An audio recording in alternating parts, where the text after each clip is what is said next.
Les débuts de l'Observatoire se caractérisent avant tout par des productions innovantes s'inscrivant dans la durée, avec ce que l'on qualifierait aujourd'hui d'un esprit start-up.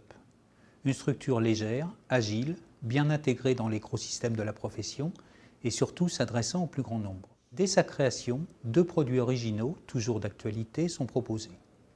Le ROMA, photographie des emplois de l'assurance et de ses acteurs, construit sur 2 solides piliers, sa représentativité, avec près de 90% des salariés de l'assurance dès la première enquête, la pertinence de la nomenclature des métiers qui n'a donné lieu à de premiers ajustements que 15 ans plus tard. Des études prospectives métiers, ciblées, choisies et conduites sous forme de travail collaboratif au sein de la profession.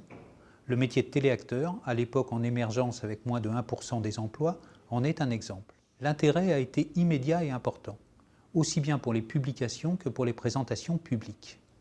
Ces travaux furent alors immédiatement complétés par d'autres produits, l'analyse des évolutions quantitatives de métiers permettant de suivre les mouvements, mais surtout de dégager des tendances à partir de cette base statistique, le premier baromètre qui proposait une réflexion prospective à 5 ans, mais qui marquait surtout la volonté de suivre ces tendances chaque année, et les premières études thématiques avec une enquête sur l'emploi des salariés handicapés.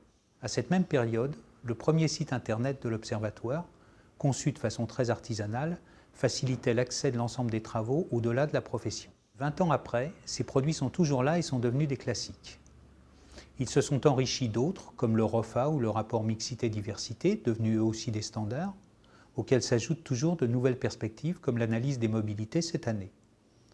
En se forgeant une identité forte, l'Observatoire est aujourd'hui devenu indispensable.